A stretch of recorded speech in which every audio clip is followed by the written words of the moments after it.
Music पर सवार नीचे ढोलक की शानदार प्रस्तुति।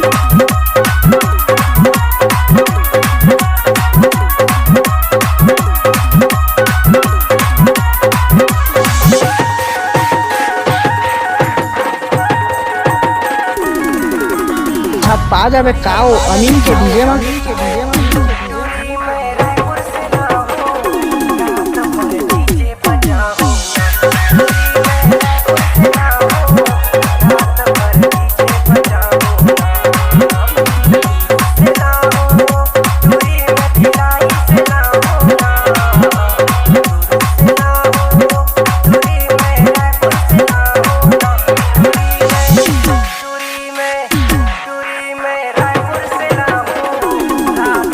खुश ना हो नाचन दे।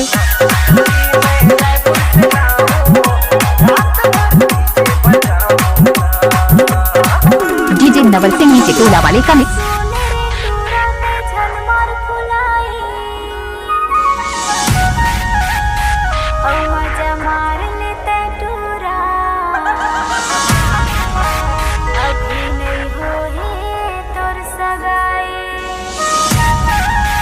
नवल सिंह किसान जी का मिक्स। देख के नाचा वो मारपीट हो जाएगी।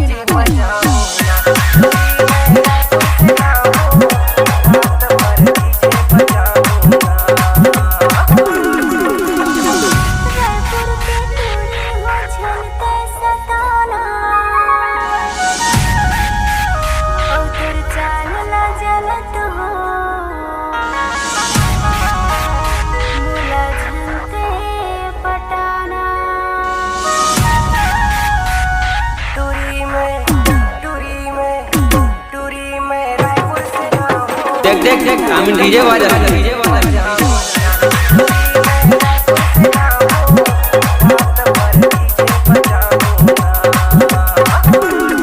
डीजे नवल सिंह के गाने में लड़कियां बहुत नाचते हैं।